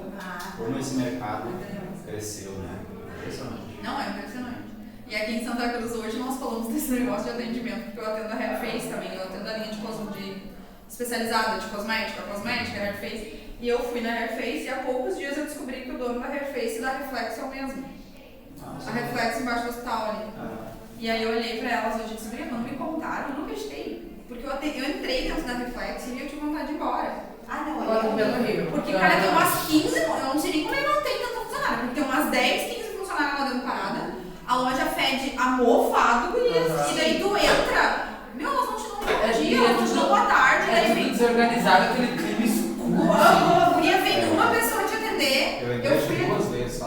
eu fui ali esses dias com a minha gestora, ela disse, eu trabalho com tais produtos, a gente não trabalha com tipo assim, cara, e daí tipo, eu disse, gente, não tem cabimento, porque a Hair Face, eu falei para as mulheres não deve ser a mesma, porque as mulheres eles são umas palhaças. Eu disse, as pessoas vêm aqui. Não, elas se mijam rindo, porque elas brincam, elas imitam as pessoas, elas tipo, são bem palhaças, bem descoladas. E eu disse, cara, eu falei baixinho, porque a aluna tá ali em cima, eu disse, não acreditei que era do mesmo dono, porque não tem cabimento no troço deles.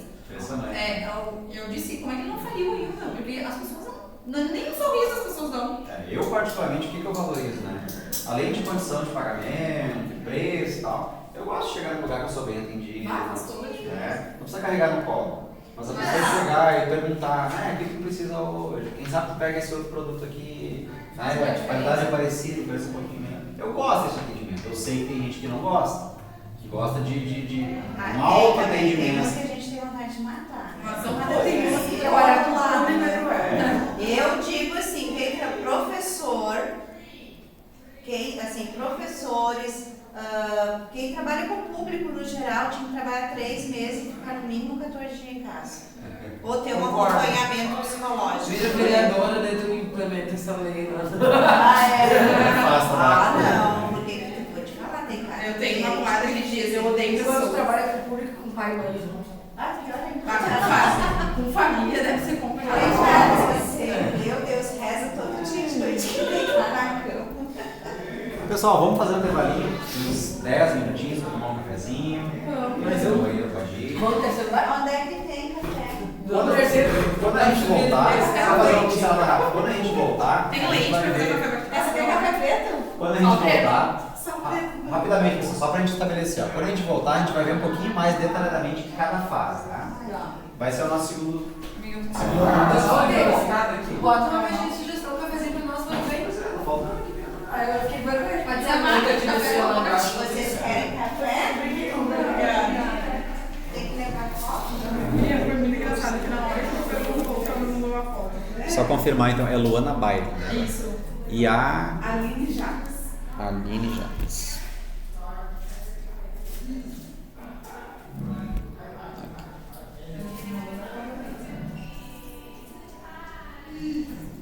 É cheddar, eu acho que sim. A minha chamada ela mudou. Na semana passada eu tava com 19 na chamada, só 2 compareceram. Eu falei pra elas, é que na verdade elas me avisaram na segunda anterior à quinta que ia começar. E eu disse pra ela, tipo, eu não me importo de ir, mas era bem no dia do aniversário do meu filho. E eu tava contando que eu ia fazer uma coisa pra ele, então eu disse, não tem como eu ir, sabe? Eu disse, nas próximas, bem que ela até me mandou na segunda, Mari Luana, sentindo sua falta na aula de quinta. Mas eu fiquei apavorada antes, eu entrei no grupo e fui olhar, porque no grupo tem 23 pessoas. Eu fiquei pensando antes, meu Deus. Sim. Mas é que essa parte de remanejamento de aula e recuperação eu deixo mais com as meninas da secretaria, né?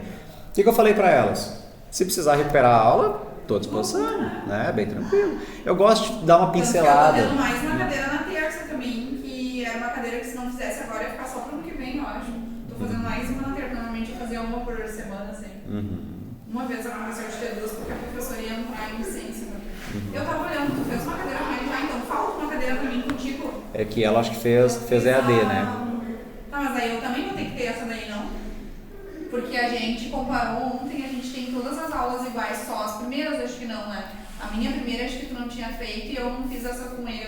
Quando eu comecei a minha primeira aula foi com ele. Tu te recorda, Aline, qual que era a disciplina? Era... Era uma coisa organizacional. Ou muda às vezes os professores dando a mesma disciplina. Às vezes muda, sim. Pode Não ser quer que dizer que tenha é. feito. Pode ser que tenha feito com outro professor. outro professor.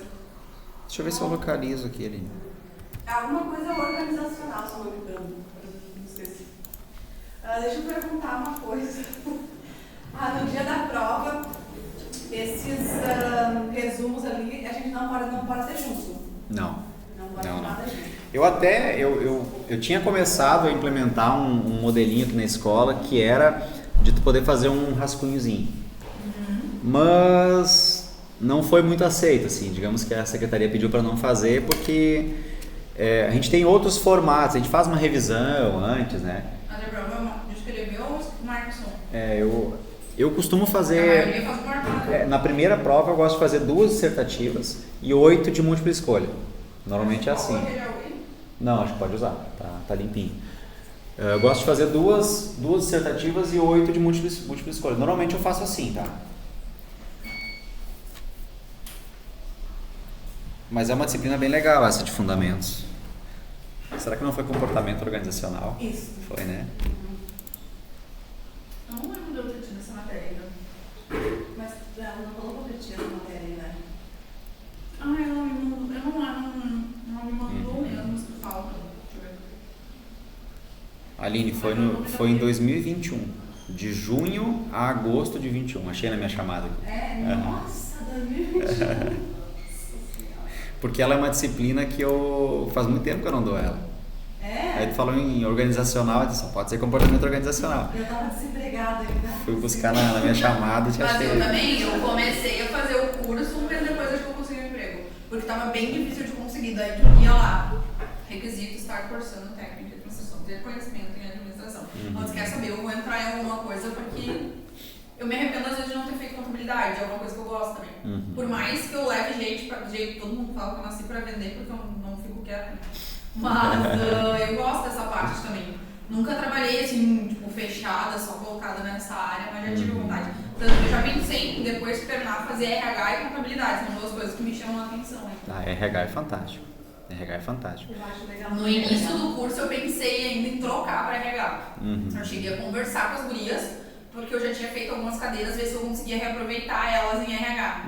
Mas daí na época eu acabei continuando a administração. Mas é uma coisa que eu penso em fazer, tipo, pra ter um plus no currículo, sabe? Porque eu acho legal, sabe? E tu sabe que eu acho assim, ó, eu já observei isso, é tão bacana, assim, tu pega o pessoal da administração, é um tipo de cabeça, é um tipo de pensamento. Legal, eu sou da administração também, eu super me encontro com esse público, sabe? Aí tu pega o pessoal de RH, tu percebe a diferença de pensamento. São públicos bem diferentes, sabe? A forma de pensar. Recursos humanos que a gente é. É muito legal. Eu adoro essa. Eu já dei essa disciplina. Tá frio. Café tá frio? Então que bom que fica água. Tá frio e fraco. Lá embaixo tem uma máquina de café, né? Mas tem que botar dinheiro, né? Não, mas tem a secretaria da escola lá. Tava melhor? Mas tava fraco também, mas tava quentinho. Não, mas eu vou pedir Dá pra ver que tá pra lá e trazer transparente, pra passa nós. o café de não frasco. Sim, dá pra me ver do outro A lado. pele pra fazer quentinho mais forte. Sim. Pra eles trazer um mocatino pronto. Não. A próxima aula. Café frio não dá, né? Na próxima vez eu faço pra chegar.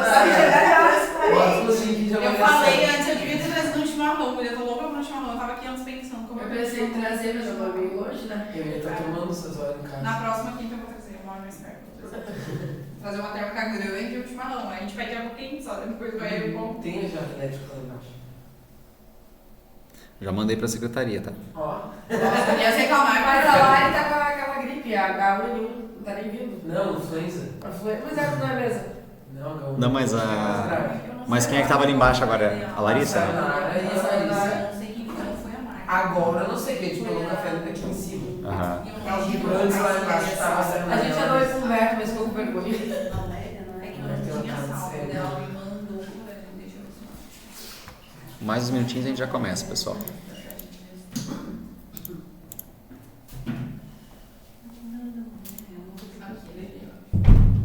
Como é que eu não gosto daquela lei?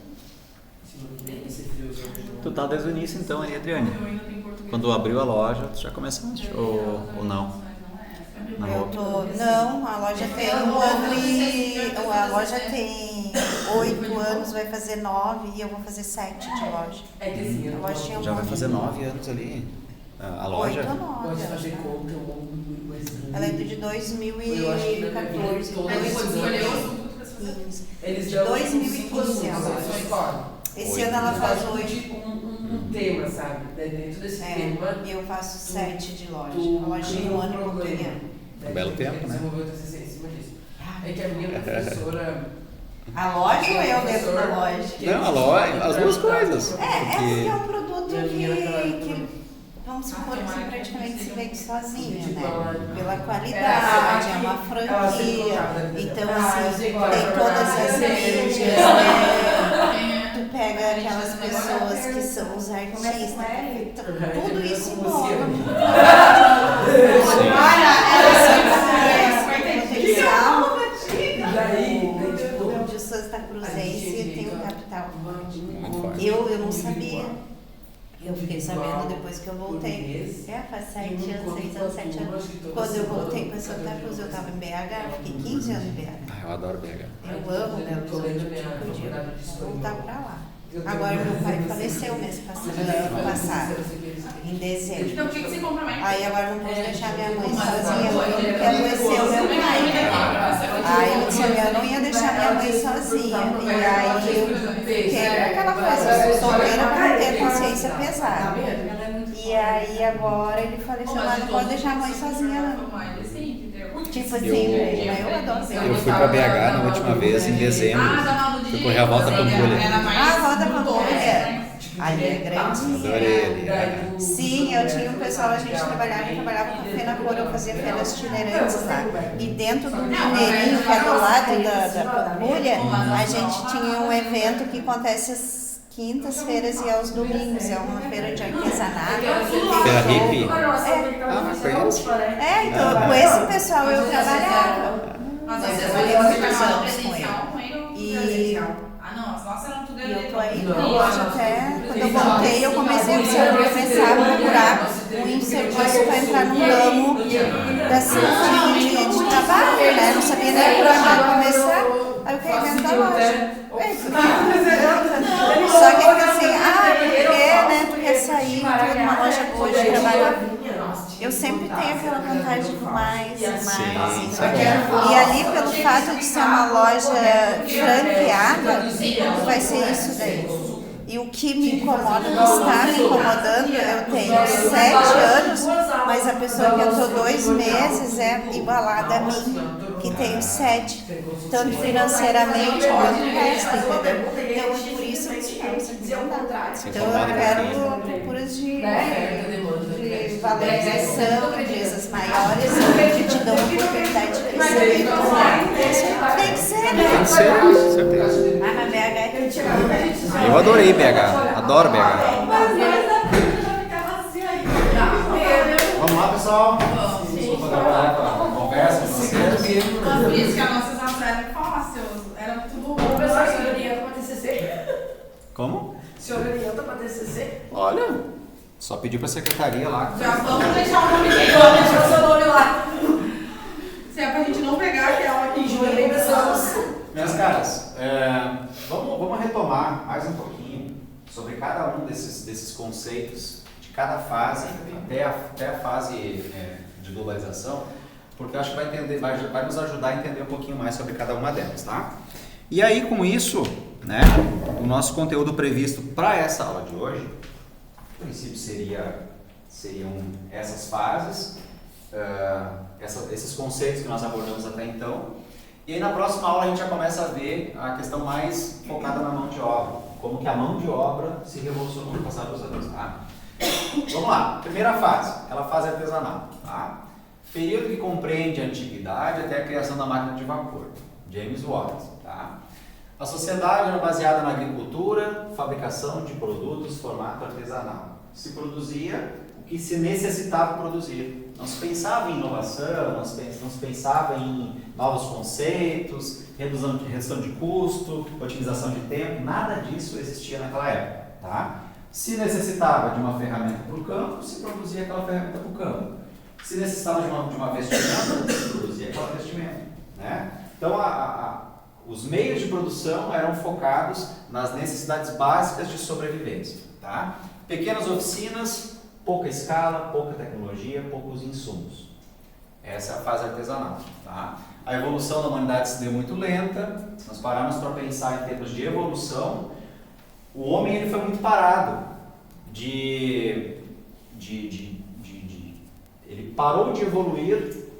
Se nós pegarmos as fases, né, desde a do Homo sapiens até a Revolução Industrial, nós tivemos, claro, que avanços, mas percebam que esses avanços não foram tão significativos. A partir da Revolução Industrial, sim, a humanidade deu um boom de crescimento, de inovações, de transformações, e a gente passou a fazer diferente as coisas em relação a como nós fazíamos antes.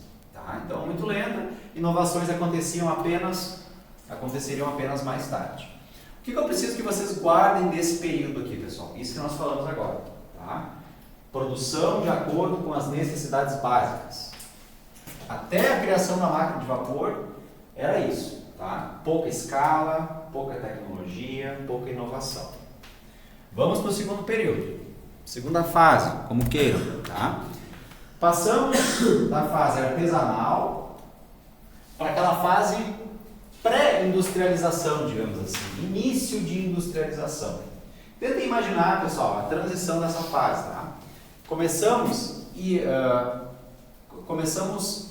pouco a pouco com a implementação de tecnologia através da máquina a vapor, né? Ela foi inserida no meio industrial e isso trouxe uma série de outras inovações, porque essas máquinas precisavam de manutenção, precisavam de insumos, e a implementação do vapor trouxe uma constante transformação para o meio industrial.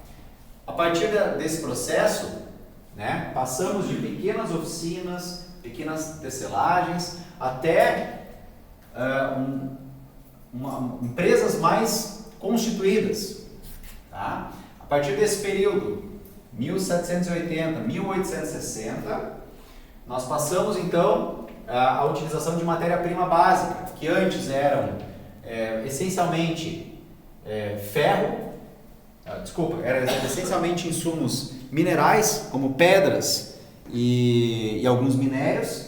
Passamos à utilização da indústria com base no ferro, né? E a fonte de energia passou a ser o carvão. E também, inicialmente,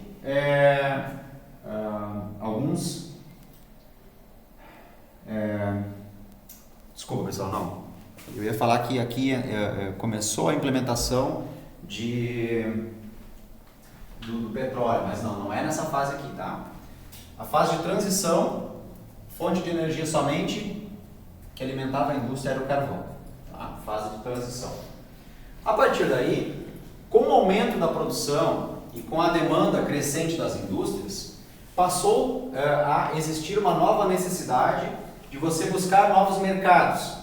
E a questão logística começou a ganhar importância. Com a implementação da máquina a vapor, de James Watt, as locomotivas e os navios a vapor começaram a ser inseridos. E aí, né, mais uma rápida transição com a implementação desses meios logísticos, né? Antes eu não poderia produzir em larga quantidade, em larga escala, porque eu não tinha como transportar. A partir da utilização de máquina de vapor, através da implementação de trens e de navios a vapor, eu já passei a ter a possibilidade de transportar grandes volumes para atender necessidades de outras empresas ou pessoas também nessa época. Ok? Então, fase 2, essencialmente, foi marcada por isso.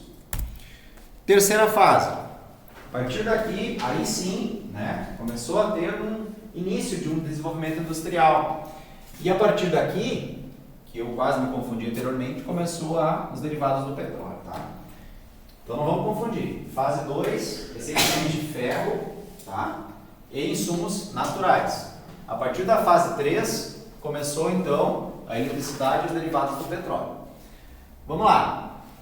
Nessa fase, aqui a gente considera essa terceira fase quase como uma segunda revolução industrial. Tivemos alguns traços, alguns booms de crescimento que marcaram essa época. O seu término, 1914, né? Data da Primeira Grande Guerra Mundial. Por que vocês acham que a gente está citando a Segunda Guerra Mundial, a Primeira Guerra Mundial nesse período? O que vocês imaginam? Por que vocês acham que esse período foi marcado como período de pós-guerra? Pelo baque que deu, tipo, com as grandes empresas dos países envolvidos na guerra, que nem os países que ficaram destruídos precisavam de, que nem a gente falou ali, os navios depois começaram a transportar, então os países que tinham esse desenvolvimento começaram a transportar para esses países destruídos. Muito bem, exatamente isso. Porque com o término da Primeira Guerra, as coisas, a situação do mundo, ele estava diferente do que estava antes da guerra, né? Demandas, necessidades e principalmente realidades econômicas de alguns países foram muito afetados. Então, uma vez que eu tenho um país, né, devastado pela consequente guerra, né, é óbvio que nós temos necessidade também de implementação de novas indústrias, né? Necessidade de novos produtos para buscar um novo começo, um novo desenvolvimento. Então, a partir daí, né, a partir dessas necessidades, a partir dessa constante mudança de mercado e dessas necessidades básicas de mercado do pós-guerra, né, que começou ainda uma nova crescente de desenvolvimento. Então, nesse período, o ferro era a matéria-prima básica para as indústrias, né? Ele começou a ser substituído pelo aço. A partir da implementação do aço, né, nasceu um novo período, porque o aço ele trouxe novas possibilidades, novos manejos, novos meios de extração, novos produtos que eram possíveis de serem produzidos através do aço. E as principais fontes de energia deixaram de ser apenas o carvão e também começou a ser utilizada a eletricidade e os derivados do petróleo. A partir daqui, tivemos algumas grandes invenções da época, como os motores elétricos e de explosão. Tá? Passou então essencialmente de combustão para também motores elétricos de explosão. Isso determinou, né, o surgimento das primeiras fábricas de automóvel. Alguém sabe qual foi a primeira fábrica de automóvel que nós tivemos no mundo? Ford. Né? Henry Ford foi o grande responsável pela concepção do automóvel no seu formato mais parecido com o atual e também foi o responsável por desenvolver um formato de produção que propiciava a larga escala, né? Fordismo. Linha de produção nasceu nessa época aqui. Tá? Então também, com o surgimento dessas primeiras inovações, dessas primeiras fábricas, começou os primeiros engajamentos administrativos, as primeiras consequências administrativas, né? E, consequentemente, a isso, as primeiras teorias da administração. Percebam vocês, mercado se movimentando, inovações acontecendo, novos meios de produção, novos insumos, né? A partir daqui, pessoas, pensadores, professores da época, escritores, à frente do seu tempo, né, que conseguiram imaginar a dinâmica e a movimentação de mercado, foram os responsáveis por novas teorias da administração que foram surgindo. Né? Taylor e Fayol são dessa época. Mais para frente a gente vai ver o que cada um pensava e por que cada um pensava, e o que cada um pensava em termos de organização, né? E o que eles valorizavam nos seus formatos de gestão. Terceiro período, tá ok? Ou tem alguma dúvida?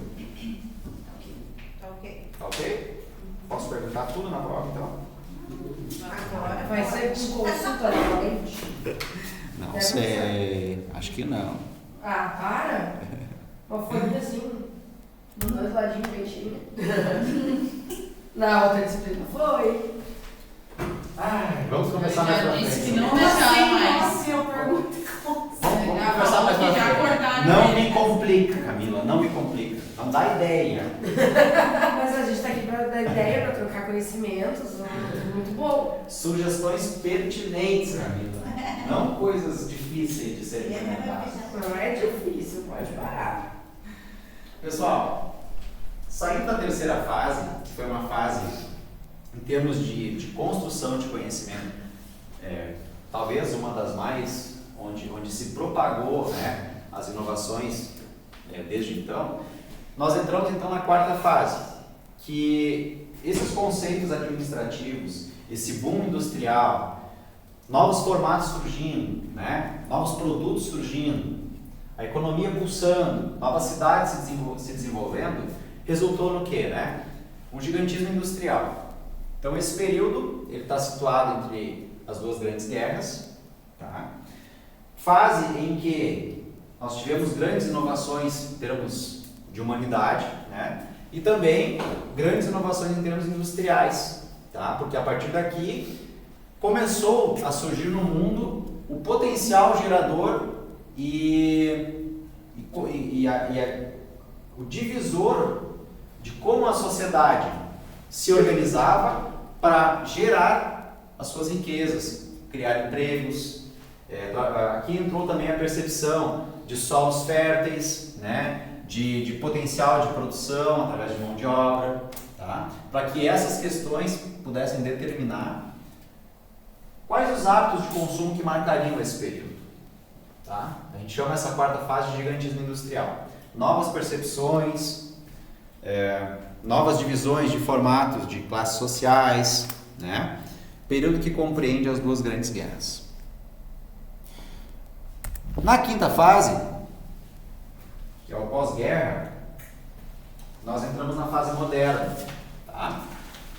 A partir do fim da Segunda Guerra Mundial, 1945, até o início do período que nós chamamos de início de período de globalização, início dos anos 80, nós entramos na era moderna, né, na fase moderna. Nessa fase, pessoal, os países eles começaram a se desenvolver ainda mais e se destacar uns dos outros pelo seu potencial econômico. Até então, o que diferenciava um país do outro em termos de grandeza era o seu potencial de guerra. País bom era um país que tinha um exército forte, né? A partir dessa época, a partir da quinta fase, começou-se uma divisão pelo que nós chamamos de distinção dos países de acordo com o seu potencial gerador econômico. Como é que a gente conceitua se um país ele tem um poder econômico forte ou não? Através do seu potencial de geração de riqueza, através das indústrias que estão lá instaladas, através da sua capacidade de extração de componentes, de mão de obra, né? Isso que passou-se a considerar em termos de distinção econômicos de país. Nessa fase, a gente começou a destacar, né, a percepção de realizar pesquisa e desenvolvimento de novos produtos. O que a gente pode fazer não só para atender as necessidades de mercado, mas para ser diferente, para fazer ainda mais e ainda melhor. A partir daqui, então, começou a surgir o plástico, seus derivados e principalmente aplicá-los no meio industrial. O plástico começou a entrar no meio industrial e a partir daí novos produtos começaram a ser gerados. E por fim, e não menos importante, a fase da qual nos arrastamos até hoje, né? A percepção das empresas que está tudo interligado. A empresa que está estabelecida em Santa Cruz do Sul, ela pode vender para uma empresa que está estabelecida em Sydney. Uma empresa chinesa, ela pode fornecer para a Camila, que mora aqui em Rio Pardo. A Adriane pode comprar de uma empresa nos Estados Unidos, porque afinal de contas a economia ela está num padrão de globalização. E como atender essas demandas, essas necessidades, né? A partir dessa fase, nós implementamos novas tecnologias, a partir daqui começou a surgir a internet, novos meios tecnológicos de facilitação de comunicação, de integração entre pessoas, entre povos, entre empresas. Essa fase é a mais divertida, né? Vocês não acham? Né? Se não é a mais divertida, com certeza é a mais inovadora. Porque, com certeza, eu não diria que existe uma fase mais importante, mas uma fase mais que a gente pode destacar por criação de novos produtos, novos serviços, sem dúvida, a fase de globalização. Surge a toda hora, né? Hoje, tu tá... hoje tu tá entendendo... Inovação, sim. Sim, tu está entendendo muitas vezes um conceito de algo que está sendo lançado. Aí E a você partir de alguém vai amanhã, lá e cria outro com 1% de alguma coisa diferente a mais, de um diferencial. hoje tu conhece, a partir de amanhã tu já não vive sem. É. E é uma constante atualização e mudança. Que nem um secador, aí o fulano criou um secador, daí foi um lá e criou a chapinha, daí agora foi um lá e criou tudo num só. A escova secadora. O bagulho faz babyliss, faz chapinha, seca o cabelo. E isso falando só de um Um segmento, item, né? só um item de um Chutando setor. uma coisa assim que... Meu colega de trabalho, esses dias ele trocou de carro. Ele foi me mostrar o carro que ele comprou. Gente, eu olhei o carro dele e falei assim, tá, onde é que estão os reloginhos assim, marcação de combustível, velocímetro... Ele grita quando fica muito Porque nervoso. simplesmente o carro desligado era uma tela preta, sem nada. Tu ligava o carro, tem acho que uns 4, 5 tablets na frente. Tu Assim. não sabe nem o que é pra quê, né? Que loucura. Chegou lá que tu ligava com um chip na revenda, tu bota um chip, tu liga no botão, não tem chave. Se quebra aquilo. Como é que faz? Né? Eu só digo, eu não chego perto desses carros pra dirigir. Ah, meus caros, então a gente evoluiu muito com o passar dos anos, sem dúvida. E continuaremos sempre em constante evolução e em constante modificação. Se bater, não é esses plásticos gráficos, não vai estragar. Sim. Levando em consideração, gente, que tudo está se modificando e tudo muda o tempo todo, percebam a importância, né, de vocês, gestores, administradores, dentro das empresas, cada vez mais. Porque o mercado ele vai ficar cada vez mais dinâmico, cada vez mais rápido, né? E nós vamos ter que ter a capacidade de entender essas modificações, tentar interpretar qual é o melhor caminho, qual é a melhor direção, ou no caso da administração, qual é a melhor decisão a ser tomada. Já que tudo muda o tempo todo, constantemente, né? O que eu faço dentro da minha organização? Será que a ação que eu estou tomando hoje ela é a mesma ação que eu tenho que tomar amanhã? Né? Então, é um mercado cada vez mais dinâmico, mas ele é um mercado que ele é muito legal de ser entendido, de ser estudado. É o que eu disse lá no início da nossa aula. Tá? A gente pode não conseguir prever o que vai ser amanhã, só que esse conteúdo ele tenta buscar tudo que nós passamos até hoje para entender os conceitos e as evoluções que nós tivemos, para nos ajudar sempre a tomar as melhores decisões. Porque um dia a gente teve que aprender, para depois colocar em prática. Certo, meus caros? Certo. Dúvidas até aqui? Tudo certo? Tudo certo. As dúvidas vão vir, né? Mas agora aqui parece que tá tudo claro na mente. Amanhã a gente vai não tá. Bom, se dúvidas surgirem, tá? No material tem um e-mail, eu estou lá no grupo, me chamem no WhatsApp, me mandem mensagem, fiquem à vontade. Tá? As dúvidas, se surgirem, não podem permanecer, a gente tem que ir tirando elas na medida que elas vão surgindo. Tá? O que eu posso garantir para vocês é que vai ser uma disciplina bem legal no sentido de entender cada vez mais para que caminhos a administração está indo. Isso é ótimo. Né? E não só fundamentar, mas através de exemplos práticos, para que a gente conversando em aula, né, cada um trazendo a sua realidade, o seu exemplo, para que a gente consiga entender, né, quais as melhores decisões, as melhores formas de gerir um negócio hoje em dia. Né? Então, agradeço a atenção de todos vocês e espero vocês na próxima aula. E Essa vez que eu estaremos. Professor de 2 foi para 5, de Sim. 5 amanhã vai para 10. eu espero que Não queria, não eu olhei dobrem. no grupo antes, eu disse pra ele no intervalo, eu olhei no grupo antes e foi assim, 23 assuntos no grupo, Sim, o que porque que a eu semana faço? passada chegou a ela, semana passada